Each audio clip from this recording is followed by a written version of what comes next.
আপনি বোটা সহ ছিঁড়েন, নাহলে কিন্তু নিজে আমটা ফাটান, দেখেন তো আমটা পরিপক্ক কিনা, ভেতরে লাল কিনা, মিষ্টি কিনা।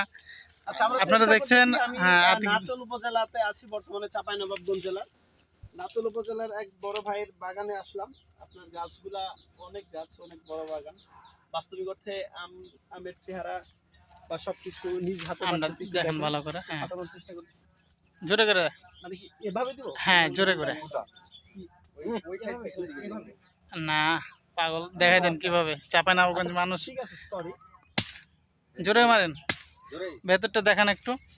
জাস্ট এভাবে একটু দেখানোর কাঁচা চেষ্টা আমের করি। এটা হচ্ছে কাঁচা আমের অবস্থা, ভেতরটা যে হয় একদম হলদে ভাব। হলদে ভাব হয়ে গেছে, খায় দেখেন একটু।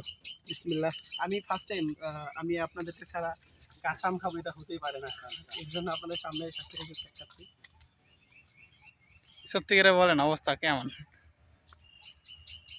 কাঁচা আম অবশ্য স্বাভাবিকভাবে টক লাগবে, এটা সত্যি, কিন্তু পাকলে এই টক থাকবে না, এটা আসলে থাকবে না। এই আমের নাম কি?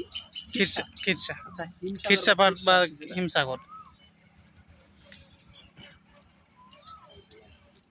হিমসাগর আমের কালারটা এটা দেখেন। যথেষ্ট মিষ্টি আম পাকার ক্ষেত্রে।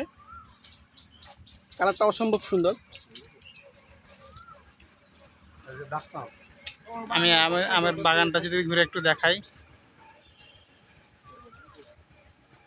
শুধু থোকায় থোকায় ঝুলতেছে চাঁপাইনবাবগঞ্জের সুস্বাদু পাকা এবং ফ্রেশ আম। ভাই একদম পরিপক্ক, ভাই একদম পরিপক্ক।